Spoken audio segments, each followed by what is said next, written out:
Hello my friends, welcome to Peninsula Photography channel. Again, I promised one big video on bird in flight, and today is that day. I am going to discuss about that important topic and very complex topic actually.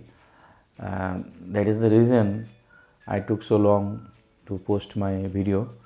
Actually, it encompasses a lot of things, techniques, gears like that. So it took a lot of time to shoot actually, and I want to show many things in this video actually. So this video is going to be lengthy, so please continue to watch, and if you like my video, please give a thumbs up and consider subscribing. Today's topic is bird in flight. Actually, you know that bird is a subject very difficult to shoot in the wild because it will not pose for you, and more so when the bird is flying, and it is very challenging job actually. You will get only milliseconds to take the shot of a bird that is flying in front of you. So basically you have to be very fast, your gear has to be very fast, and you have to practice a lot so that you can master the art of taking that shot properly.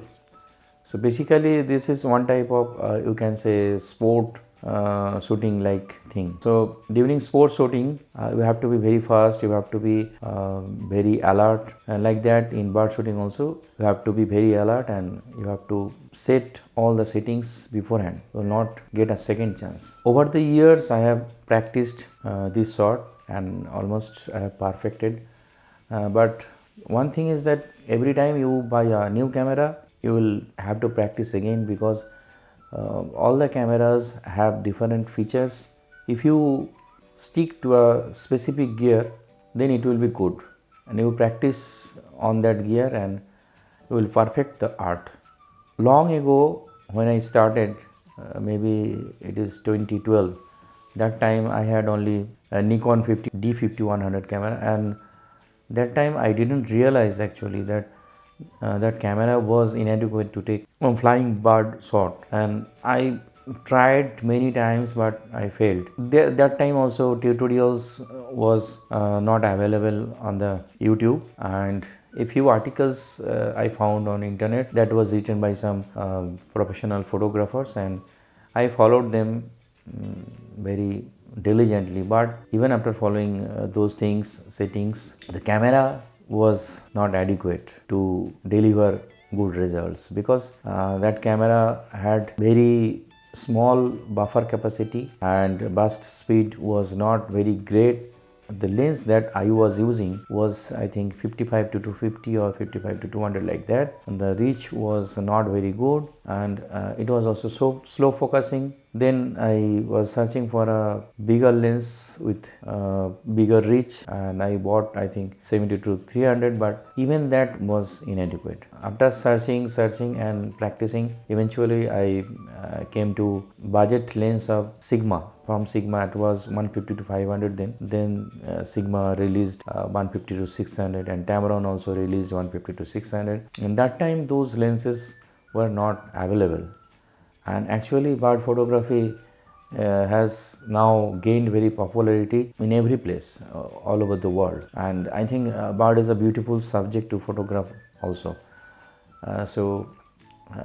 That's why I have taken this bird photography seriously. Though I am not a professional photographer, but I am almost doing bird photography for more than 10 years. So I will tell you now about the gears that you require for bird photography. And apart from the professional gears that professional photographers use, there are plenty mid-level cameras, enthusiast cameras and lenses that you can use that are cheaper than the professional pro grade lenses and cameras, and the quality of the images will be good, and you can take bird shots very well with those cameras. Another thing is the beginner's camera is not adequate, I think, for this type of photography. You can take portrait shot, landscape like that with that beginner's camera, but for bird photography, and specifically for wildlife and bird photography and birds in flight shot, you need fast camera, And what are the main things that you will search for in a camera? First is the rugged body. If it is with a silt, and then it is very good. And some cameras from Nikon are actually very good rugged and weather silt, like D7000 series and above that. And those are very good cameras. Burst speed is around 6-7 frame per second, and autofocus is also very good. There are, I think, 51 autofocus points, and that you can select also, is selectable. And also there are a few good features also, like tracking features, 3D tracking, like that. Those are very desirable features in a camera for bird photography. Nowadays there are a lot of mirrorless cameras there. Many photographers are going towards mirrorless camera because of the lesser weight and compact design, and apart from the higher quality of the sensor. Sensor will improve day by day when technology improves, and that is a normal thing. But I think mirrorless camera has become popular because of the sheer size of the camera and lenses. So there are basically two types of sensor, I think three. I will say about three type of sensor that you can use for bird photography, specifically bird in flight. One is full frame sensor, another APS-C, and also micro four third. Don't ignore micro four third sensor, because micro four third sensors are I think very much adequate for bird photography and wildlife photography. I will tell you later why so. So first I will tell about the full frame sensor and the APS-C sensor. While full frame sensor can give you good low light capability of the camera, APS-C sensor can give you good reach. So that is a good feature to have. If you buy one APS-C camera body, basically that will be cheaper than a full frame body, and also it will have a crop factor of about 1.5 to 1.6. In Nikon cameras you will have crop factor of about 1.5, and in Canon cameras you will get 1.6. If you add one lens to that camera, say 400 mm or 300 mm, that will give you a reach of about 600 in case of Nikon for 400 mm lens, 450 in case of 300 mm lens in case of Nikon, and it will be even more in Canon because there is 1.6 crop factor. So I think that is very advantageous situation for APS-C camera users. So they can get a good reach out of their camera. And for full frame, if you want bigger reach, either you have to buy a bigger lens, or you can add teleconverter, and certainly teleconverter will reduce some quality of the image. So there is some pros and cons of every system, both full frame and APS-C sensor. So you have to judge. It will depend on your budget and if your capacity to carry such weight. If you are going for travel in international travel or domestic travel, even usually the flight will not allow too much weight, so you have to compromise. So I think their APS-C sensor, APS-C bodies will win because it will need smaller lenses, and you can get away with even up to 500 mm reach, 500 mm lens. In case of Nikon, you will get 200 to 500 mm lens, and that is very good lens. So that is the advantage for APS-C bodies. In case of full frame, you have to buy one big lens like 500 mm f4, and that is again very expensive, and full frame bodies are itself expensive. So it depends on your budget basically, so which body you want to buy or which lens you want to buy. So if you want budget bodies, there are plenty. In case of Nikon, there are 7000 series, and if you go above that, you can get D500. D500 is an excellent camera with excellent autofocus and excellent buffer. So that is used for sports shooting, and you can use it here for wildlife photography and also bird in flight, bird photography. That is a very good body. And if you go above that, you can go for D850, and that is full frame sensor, and that is again used for sports shooting. That is very big body. If you want cheaper full frame bodies from Nikon, then you can go for Nikon 750 D750. So if you buy used body, there is no harm. You can actually get that body at a cheaper rate. In case of Canon, you can go for 80D, 90D, or even 77D is a very good camera. You can use for shooting bird. I have one 77D body here. I'll show you, and that is coupled with the Tamron lens. Lenses are very expensive, even sometimes more than the bodies. If you consider the prime lenses, telephoto prime lenses, those are very expensive. Like Nikon 500mm f4 lens is very expensive, and you can also buy the cheaper 500mm PF lens, that is f5.6, a slightly slower lens, but that is excellent quality from Nikon. And another thing, you can also buy Nikon 300mm PF lens, that is 300mm f4 lens. That is also very good, and you can use teleconverter with that lens. If you want to use a budget friendly lens, then you can go for Nikon 200 to 500. That is very good lens, and I have used almost 2 to 3 years, and I have taken a lot of bird photographs both in flight and also on the perch, and the sharpness was good, autofocus was good. The main problem was sometimes it would refuse to autofocus, sometimes it would back focus, sometimes it would focus on the front subject. That was very annoying for me, but overall the lens was very good. In case of Canon, if you want a budget friendly option, you can go for 100 to 400, the older version. That was a good option, and even you can use teleconverter with that lens, but that lens was somewhat slower. The aperture was slower than the Nikon. And other options are always, there are other prime lenses, big telephoto prime lenses, both from Canon and Nikon. Nikon I have already told you. Similar lenses are there also from Canon stable, but those are very expensive one. So if your budget allows, then you can definitely buy those lenses, but you have to remember those lenses are very heavy, and I think heavy lenses are very difficult to handle while shooting bird in flight. The smaller lenses, lightweight lenses like 300 PF or 200 to 500, 100 to 400, those lenses are great for shooting bird in flight, because for bird in flight actually you need not buy very big lens like 600mm prime, because after all you have to see the bird in a field, you have to follow the bird in the visual field so that it is moving, and you have to pan the camera and lens combination, and you have to follow the bird. So if you buy a bigger lens, then the viewing angle will be very narrow, and soon it will be out of your sight. So that is one thing you have to consider. So I have told you about the bodies, and I have told you about the camera lenses. So minimum reach that is required for bird in flight shot is actually 300mm, and in case of APS-C cameras it will be around 450. It will be converted to 450, or in case of Canon it will be around 480. So it is full frame equivalent, and if you use more than 500, then it will be very difficult to follow a flying bird, because that will be out of your view very soon.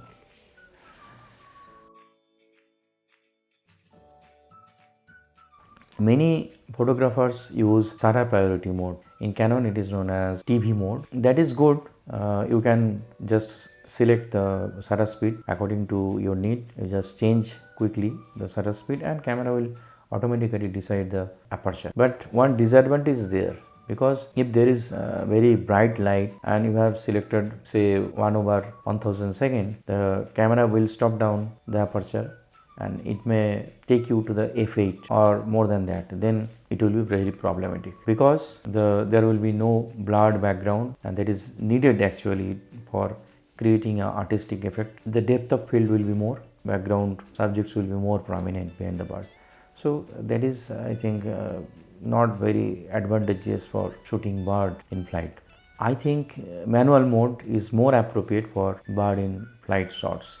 So I actually use manual mode with auto ISO feature, and I think most of the photographers, wildlife photographers, are using this, because that is very easy, and you have control over the aperture and the shutter speed. you can change both and you have control over it, and the camera automatically only decides the ISO according to the changing light situation. Maybe somewhere the sun is covered by a cloud, so accordingly the camera will change the ISO. It will set automatically to a higher ISO, so you don't have to actually worry about that. Another thing is that we have control over the aperture, and actually apart from the controlling the light that is coming through the aperture to the sensor, it also controls the depth of field, and so you can artistically create the blurred background, and also you have control over the shutter speed, so you can freeze the motion of the bird. If it is going very fast, you can increase the shutter speed, or it is not going that fast, then you can decrease accordingly. So you have control over the camera, so that is the thing. After the mode, I will go to the shutter speed. Shutter speed is the most important thing in bird in flight shot, because smaller the birds and faster they will fly. So you will need a faster shutter speed. So in case of smaller birds, you may need 1/2000 or 2500 second shutter speed. In case of hummingbird, you may need I think 1/4000 second shutter speed, like that. And in case of larger birds like say purple heron or say kite, black kite that is flying, you can get away easily with 1/1250 or 1/1500 second shutter speed. So these are the thing. And for aperture, I will say try to use the biggest aperture you have, that is the widest aperture you have. But third party lenses are usually not very sharp at the widest aperture. I have used Tamron lens, then there would be noise in my picture and it would not look very nice. So you have to consider it.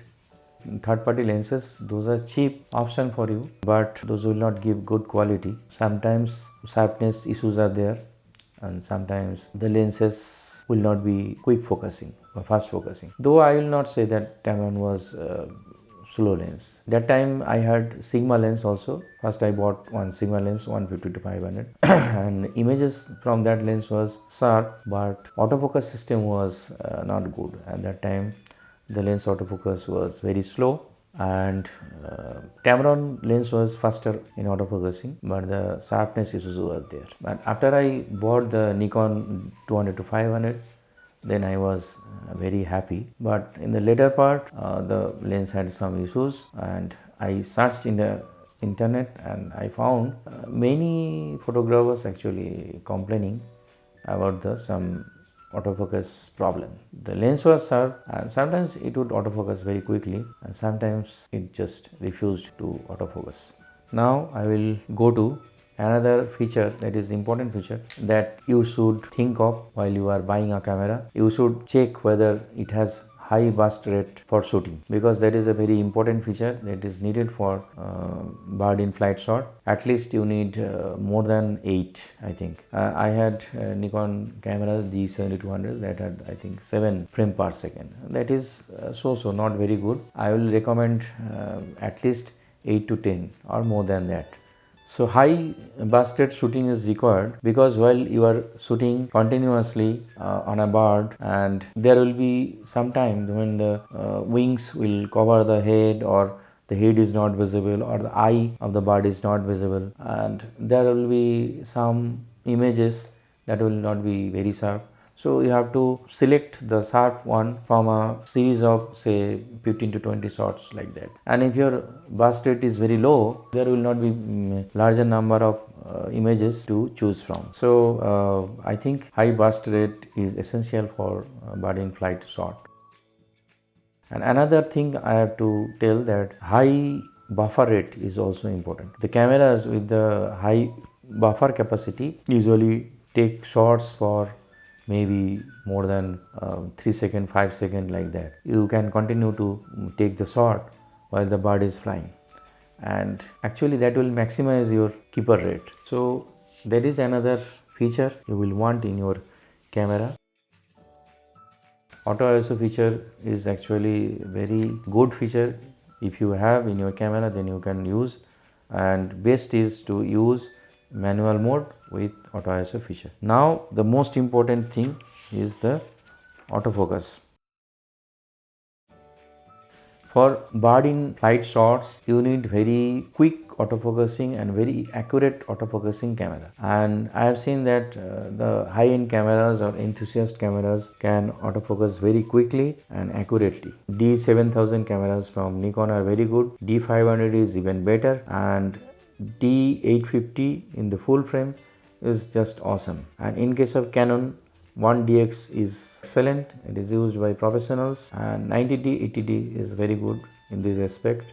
Even Canon 77D is good. Above that, you can go for 7D Mark II. That was very good. You have to just check the pros and cons of every camera, and then you can get the suitable one. Coming to the autofocus setting, in Nikon cameras in 7000 series, there are usually 51 autofocus points, and you can select the central autofocus points, maybe 9 or 15 like that, not more than that. Don't go for 21 or 51 because that will not maximize your keeper rate. Your autofocus may jump from that particular bird to another subject that may not be bird even.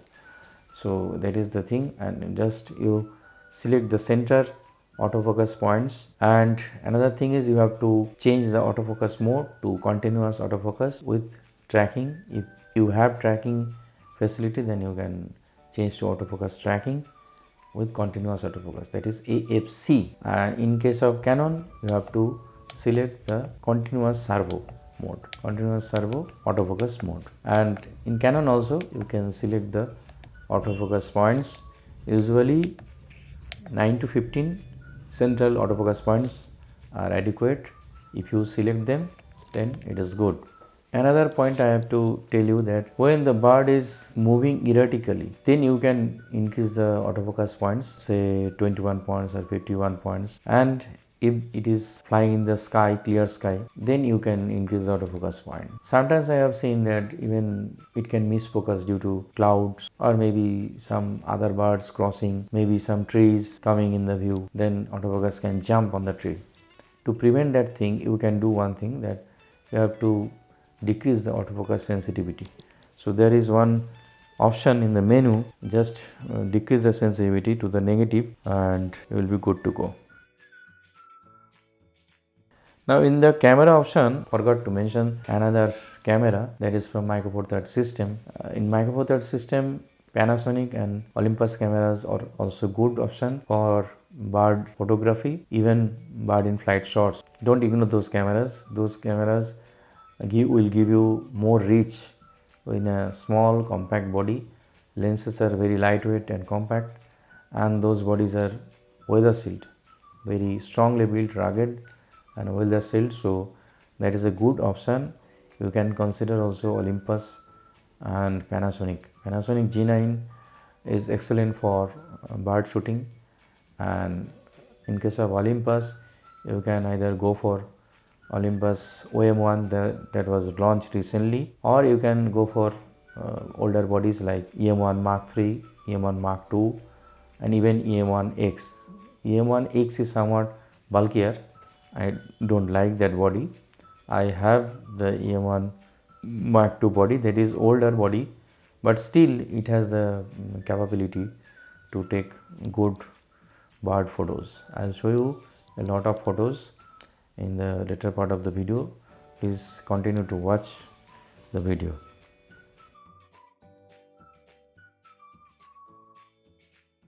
Another point I want to discuss, that is the exposure compensation. While you are shooting birds, sometimes you are shooting in the clear sky, sometimes against the bright sky, and sometimes it is very difficult to judge the brightness of the sky, and it can actually underexpose your bird, especially if the bird is lighter in color or say white, then it can underexpose your bird. So remember it. So please try to give positive exposure compensation. You can give up to 2 stops of positive exposure compensation.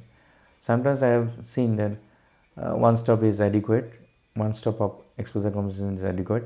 Sometimes you will need 2 stops, up to 2 stops of exposure compensation. If it is underexposed, if you try to fix it in the post, then there will be noise in the shadow area, especially in the underwing part, and that will not look nice. Now, exposure metering. I always use matrix metering or evaluative metering. In Canon it is called evaluative metering, and Nikon it is called matrix metering. And similar thing is also in the Olympus also. And I think that is the most sophisticated metering system of the cameras, modern day cameras, and that will allow you proper exposure in a very different situations. So in different lighting situations. So just select that exposure metering, and along with that you just add exposure compensation when needed. There is one option in your menu that you will see in your camera menu, that is the release priority or focus priority. I always set my camera to release priority. It sounds strange, but sometimes, not sometimes, I have seen almost always I get more accurate shots or more proper shots with the release priority, because I continue to shoot irrespective of the camera focusing. That maximizes the chance of getting the keepers. But if you select the focus priority, the camera sometimes fail to focus, and that time just it will block the shutter. You cannot press the shutter and you will miss the opportunity to take the shot. So it is better to select the release priority than the focus priority. I don't use tripod because it is very cumbersome to use. Many professional photographers use that tripod because they have bigger gears, big lens like 500 mm or more than that, and also bigger bodies, hefty bodies, and for them it is appropriate to use those big sturdy tripod with the gimbal head or maybe ball head like that. But I use smaller body Olympus compact body. I will show you. This is my Olympus camera along with the 100 to 400 lens, as you can see, and this is very compact. With the camera and lens, it is around, I think, just over the 2 kilogram.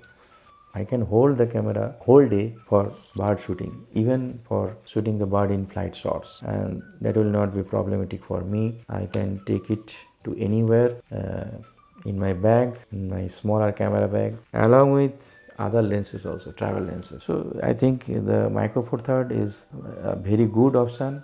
You should think of it. Size comparison with the Canon 77 body. The body is somewhat smaller than the 90D 70 Mark II, but even then the lens is very heavy. You can see, I just put side by side. Now see, I put just side by side comparison. You see, it's much bigger. If you just extend the camera with the hood, you put your hood on in the camera, and it is very heavy. It is very lightweight. So Micro Four Third system, I think everyone should consider it, at least for bird photography. Though there is one downside also. Sometimes in low light, Micro Four Third cannot deliver that well. Actually, low light photography, APS-C sensor also will not be good. You will need full frame sensor, and along with the full frame, there will be very big disadvantage of weight. You have to carry huge lens, huge body. So that is again very disadvantageous position for bird in flight shots. So that is the case, and I will now go to outdoor to show you some shots. I am taking the bird shots, bird in flight shots in the field. I'll tell you some more tips. So please continue to watch my video. I know this is somewhat lengthy, but it will be good for you. And last but not the least, you, even after you know all the settings, you can't get excellent bird in flight shot in one day, because it needs a lot of practice. Thank you for watching. Please consider subscribing my channel for similar type of videos and gear reviews. Please continue to watch.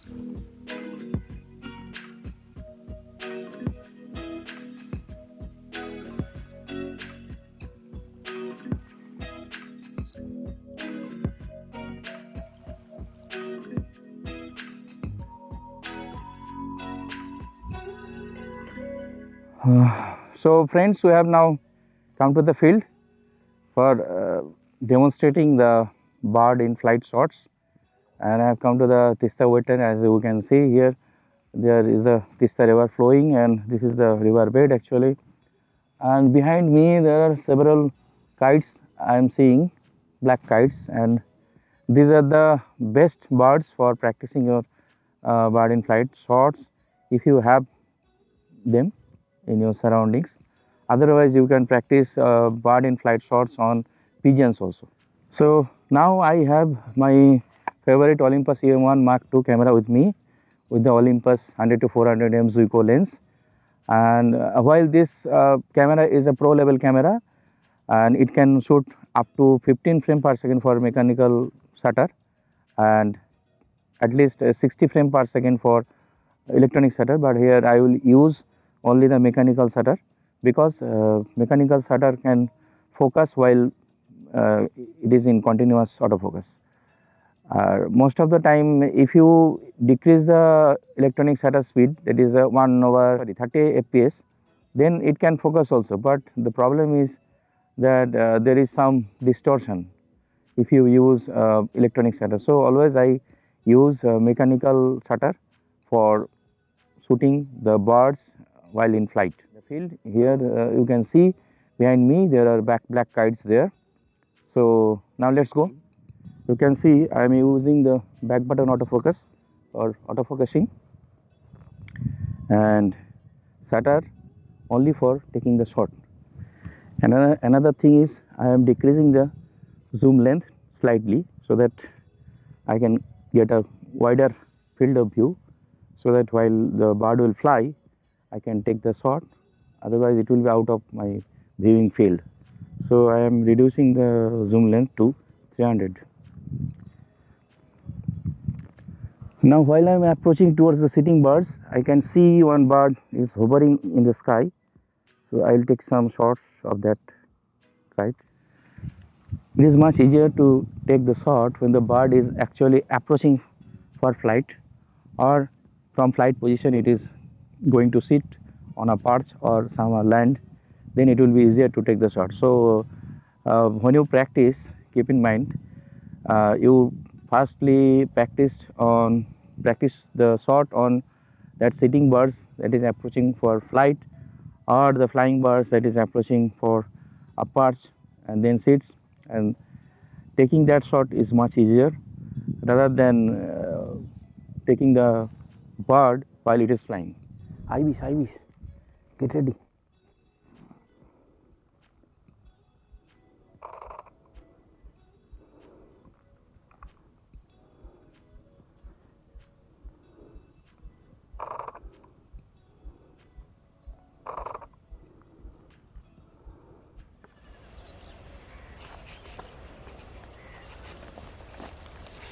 So after taking shots of some black kites there in the river bed, I have already come to that farming field.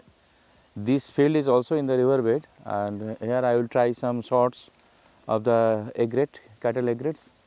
Those egrets are roaming in the field, though they are almost reluctant to fly. I will try on them, and these are the birds that you should try practicing that flying shots. So here I am changing my settings to some extent. Instead of mechanical shutter, I will use electronic shutter, because most of the time I will not pan the camera, so there is no chance of distortion of the images, and that is the only change I am doing. And shutter speed will be same as before, 1 over 1500 like that, and aperture, maximum aperture of this lens is 6.3 at the 400 mm length. So this is the setting. Now I am seeing some overhead birds. I will try taking shots of those.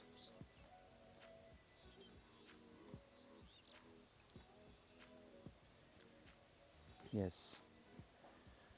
So now I am proceeding towards those egrets in the field. Now I have Canon camera with the Tamron 150-600 lens, and I will try some flight shots of the egret that I can see here. Those are in the field, and here also I have kept my shutter speed 1/1250, and it is in the TV mode. That means shutter priority mode.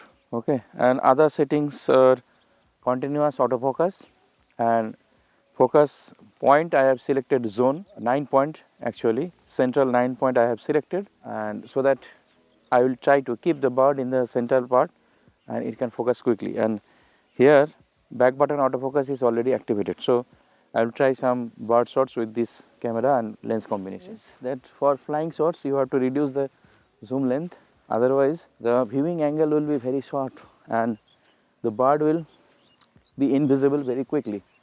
So you have to reduce the zoom length to say 300 or 250, maximum 400 you can go, because whenever you are nearer to the bird, the viewing angle will be so narrow that it will quickly go out of vision. So it is the problem with the bigger lens, and this zoom lens is usually slower to autofocus, and all the prime fast lens, those can autofocus faster. So there are some problems with the zoom lens also. Some compromise you have to be accustomed, you have to be habituated with the zoom lens. But there are also some advantages also, because you can change the view very quickly. I am now seeing one kite.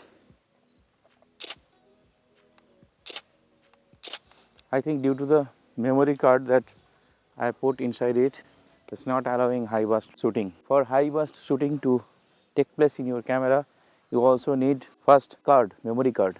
Without any faster memory card, you cannot go for fast burst shooting.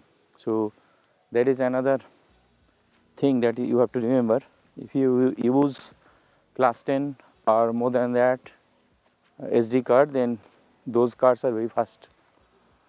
That can record very quickly and that will allow high burst speed in your camera. But older cards will not allow high burst speed mode. And another tip I have to tell you, while shooting flying shots of birds, please remember this tip, that you have to try keeping your eyes open, both the eyes. Here you should try some other tricks. You have to open both the eyes so that you can see and you can follow the bird while taking the shot, and you have to pan the camera. Hopefully I have taken some shots of egret that was flying. I think that will be good. Yeah, slightly underexposed, but that I can fix in the post. So